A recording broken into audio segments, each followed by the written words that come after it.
Bismillahirrahmanirrahim. Assalamualaikum warahmatullahi wabarakatuh. Waalaikumsalam warahmatullahi wabarakatuh. Allahu Akbar. Allah Maha Besar. Allah Maha Besar berarti semua makhluknya kecil-kecil dan tidak berdaya sedikit pun. Bener gak? Benar. Maka besarkan nama Allah Subhanahu wa Ta'ala, maka tidak ada yang bisa menandingi kekuatan Allah Subhanahu wa Ta'ala. Amin. Amin ya Rabbal. Amin. Allahumma salli ala sayyidina Muhammad Salli alaihi. wa ala jami'il anbiya'i wal mursalin. Amin. Amin ya Rabbal. Amin. Jangan lupa bersolawat kepada Nabi Muhammad sallallahu alaihi wasallam, karena di dalam kitab Durratun Nasihin Nabi Muhammad sallallahu alaihi wasallam bersabda, barang siapa yang bersolawat kepadaku sebanyak 500 kali, maka dia akan dicatat oleh Allah Subhanahu wa Ta'ala sebagai orang yang tidak butuh apapun. Dia hanya butuh Allah Subhanahu wa Ta'ala, dan dia hanya mengharap gedung dari Allah Subhanahu wa Ta'ala saja. Amin ya Rabbal.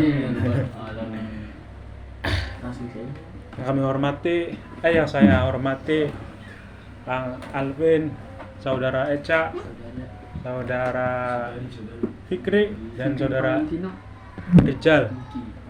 Kenapa?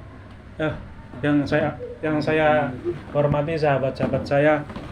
Kenapa saya bilang sahabat? Karena Rasulullah sendiri memanggil Abu Bakar dan Umar atau sahabat-sahabat yang lain dengan gelar sahabat. Jadi beliau tidak menggurui. Alhamdulillah, pada malam ini kita akan bicara tentang bagaimana caranya untuk menjadi kekasih Allah Subhanahu wa Ta'ala, atau bisa disebut dengan wali. Ketika kita punya kekasih, Alvin punya kekasih, terus kekasihnya dikerjain atau dihina, marah nggak? Nah, begitupun dengan Allah. Ketika Allah melihat kekasihnya sedang disakiti, maka Allah tidak akan terima. Nah, bagaimana caranya untuk menjadi kekasih Allah? Satu, ada 4 perkara. Iya. Satu, yang wajib Diketahui. dilaksanakan, yang sunnah dikerjakan, terus yang haram ditinggalkan, yang makruh dijauhkan. Simpel ya? Yang pertama dia apa sih? Dijalankan yang wajib Dijalankan, sunnah dikerjakan. haram dijalankan juga. Wajib dikerjakan, sunnah ditinggalkan. Makruh karo makruh sama Sunnah dikerjakan, wajib dikerjakan. Sunnah dijalankan, haram ditinggalkan. Jalankan ya, sama kerjaan sama aja. Makruh apa? Makruh dijauhkan, Jauhi sih. terus haram dijauhkan. jadi dipergi harus Paham ya? salah. Ada ceramah sedikit. Memutihkan wajah. Ada di dalam riwayat ada 8 keutamaan membaca surat Yasin. Pira aja. Hah? Ayat pira. Keutamaan. Keutamaan. Satu, surat yang utama itu surat Yasin, surat Ar-Rahman, dan surat Toha. Toha. Terus yang kedua, hatinya Al-Quran itu ada pada surat Yasin. Kantung. Hah? Jantung ini. Terus yang ketiga, siapa yang membaca surat Yasin, maka Allah akan menjaganya. Yang keempat, siapa yang membaca surat Yasin pada pagi hari, maka Allah akan menjaganya sampai waktu sore. Yang kelima, siapa yang membaca surat Yasin maka dia akan dimudahkan untuk melunasi hutang. Yang keenam, siapa yang membaca surat Yasin dengan khusyuk dan ikhlas, maka Allah akan mengenyangkan perutnya.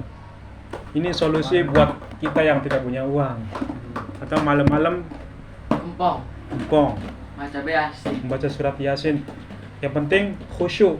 Khusyuk itu artinya adalah fokus dan ikhlas karena Allah. Yang penting membaca surat Yasin meyakini bahwa itu akan mengenyangkan. Karena kalau tidak yakin maka tidak akan kenyang. Karena ada di dalam hadis qudsi, ana inda dzanni 'abdi bi, kata Allah, aku mengikuti prasangka hambaku. Jadi kalau kita kenyang maka akan kenyang. Kalau tidak kenyang ya tidak kenyang.